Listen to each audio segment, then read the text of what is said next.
வணக்கம் நேயர்களே, ஸ்ரீ குபேரன் டிவி நேயருக்கு லட்சுமி நாராயணன் அன்பு வணக்கங்கள். இப்போ நம்ம பார்க்க போகிறது வார ராசி பலன் 5ஆம் தேதியிலேருந்து 11ஆம் தேதி வரை எப்படி இருக்க போகுது. விருச்சிக ராசி உங்களுக்கு உங்களது ராசியாதிபதி நீச்சமாக இருக்கிறார். அதுவும் 9 பாதகஸ்தானத்தில் இருக்கும் பொழுது தந்தை சார்ந்த விஷயங்கள் ரொம்ப கவனமாக இருக்கணும்.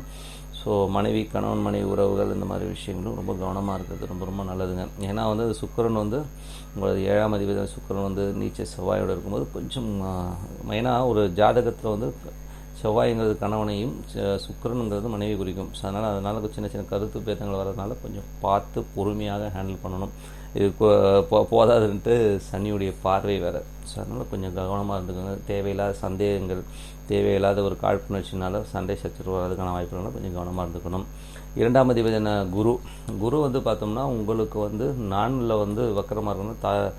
கொஞ்சம் வீடு சம்மந்தமான விஷயங்களில் கொஞ்சம் ஸ்லோ டவுனாக போகிற மாதிரி இருக்கும். வருமானங்கள், அம்மா சில விஷயங்கள் நிறைய பிடிவாதம் பிடிக்கிற மாதிரி எண்ணங்களும் நிறைய இருக்குங்க. ஸோ அதனால் கொஞ்சம் பார்த்து பொறுமையாக தான் ஹேண்டில் பண்ணணும். குடும்பத்தில் ஒரு சில செயல்பாடுகள் ரொம்ப ஸ்லோவாக போகிற மாதிரி ஃபீல் பண்ணுவீங்க.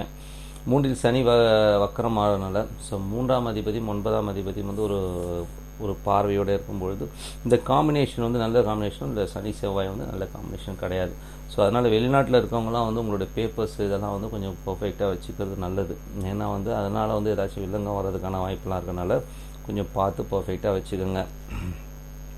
தந்தை அது மட்டும் இல்லாமல் தாய். ஸோ நாளில் பார்த்திங்கன்னா குரு வக்கரமாகிறது பார்த்திங்கன்னா ஒரு சில விஷயங்கள் தாயார் பிடிவாதமாக இருப்பாங்க. ஸோ அவங்களுடைய வருமானம் கருதி, அவங்களுடைய பணம் கருதி அவங்களுக்குள்ள ஒரு சின்ன சின்ன குழப்பங்கள் இருக்கும். அதனால் கொஞ்சம் பொறுமையாக ஹேண்டில் பண்ணிங்கன்னா இந்த காலகட்டங்கள் கண்டிப்பாக மாறுங்க. குழந்தைகள் விஷயம் 5ஆம் அதிபதி நாளில் இருக்கும்போது குழந்தைங்களுக்காக நிறைய செலவு பண்ணுவீங்க. குழந்தைகளும் கொஞ்சம் ஆட்டோமேட்டாக நடந்துக்கிற மாதிரி ஒரு ஃபீல் கண்டிப்பாக இருக்கும். ஸோ கொஞ்சம் பசங்கள்கிட்டையும் கொஞ்சம் காமாக எடுத்து சொல்லுங்கள் உங்கள் சூழ்நிலையை. ஸோ அதுதான் நல்ல பலன்களை கொடுக்கும். வேலை சம்மந்தமான விஷயங்கள் ரொம்ப சர்வ ஜாகிரதையாக இருக்கணும். காரணம் என்னென்னா 6ஆம் அதிபதி செவ்வாய் பார்த்திங்கன்னா உங்களுக்கு 1-6க்கு அதிபதி உங்களுக்கு நீச்சமாக இருக்கும்போது நம்ம கொஞ்சம் கவனமாக இருக்கணும். வேலையில் கூட வேலை பார்க்குற பெண்கள்கிட்ட கவனமாக இருந்துக்கணும். நம்ம ஏதோ யதார்த்தமாக பேசுகிறோம், மற்றவங்க தவறுதலாக எடுத்துக்கிறதுக்கான வாய்ப்பு இருக்குது. இது ஆண் பெண் 2 பேருக்குமே சொல்கிறேன். ஸோ நீங்கள் எடுத்துக்கோங்க எப்படின்றத, ஓகேங்களா. ஸோ வேலை செய்கிற இடங்கள், கொடுக்கல் வாங்கல், கடன் விஷயங்கள் எல்லாம் கவனமாக இருந்துக்கோங்க. ஏன்னா அதில் சனி பார்வை இருக்கனால சமயத்தில் கைகலப்பு ஏற்படுறதுக்கான வாய்ப்புலாம் நிறைய இருக்குது. மற்றபடி 7 ராகு இருக்கிறது பார்த்திங்கன்னா கொஞ்சம் ஒரு சிறு விஷயங்களுக்கும் ஒரு கோபதாபங்கள் இருக்கும். தந்தை விஷயங்கள், அப்பா இப்படி பண்ணிட்டாரு, எங்கள் மாமனார் இப்படி பண்ணிட்டான்னு சொல்லி வருந்தத்தக்க சில விஷயங்கள் நினச்சி நீங்கள் வருந்துவீங்க. ஸோ எல்லாமே சரியாயிடும். கொஞ்சம் பொறுமையாக தான் இருக்கணும். விட்டு கொடுத்து போகிறதுனால ஒன்றும் இல்லை. செப்டம்பருக்கு மேலே எல்லாமே சரியாயிடும். அது வரை கொஞ்சம் பொறுமையாக போகிறது ரொம்ப நல்லதுங்க. அதுக்கப்புறம் 9ல் நீச்சகிரகங்கள் இருக்கும்போது கொஞ்சம் அப்பாவுடைய செயல்பாடுகள் நம்ம மன வருத்தத்தை தரும். அப்பா இப்படி இருக்காரு, இப்படி நம்மளை அவரால் ஒரு சின்ன அவமானங்கள் இருக்குங்கிறத நினச்சி கொஞ்சம் ஃபீல் பண்ணுவீங்க. ஸோ அதனால் கொஞ்சம் விட்டு கொடுத்து போங்க. இப்படி பேசுகிறார் அப்படி பேசுகிறன்றதை வச்சுக்கிட்டு நம்ம என்ன பண்ண முடியும்? அப்பான்றதை விட்டு கொடுக்க முடியாத ஒரு இதுதான். இது அப்பா மட்டும் இல்லாமல் மாமனாரையும் குறிக்கும். ஸோ அதனால் கொஞ்சம் அந்த விஷயங்கள் கொஞ்சம் விட்டு கொடுத்து போகிறது ரொம்ப சிறப்பான பலன்களை கண்டிப்பாக கொடுக்குங்க. வெளிநாட்டில் இருக்கவங்களும் கவனமாக இருந்துக்கோங்க. காவல்துறை சார்ந்த விஷயங்கள், சட்டத்திட்டங்கள் சார்ந்த விஷயங்கள் கவனமாக இருந்துக்கிறது ரொம்ப நல்லதுங்க.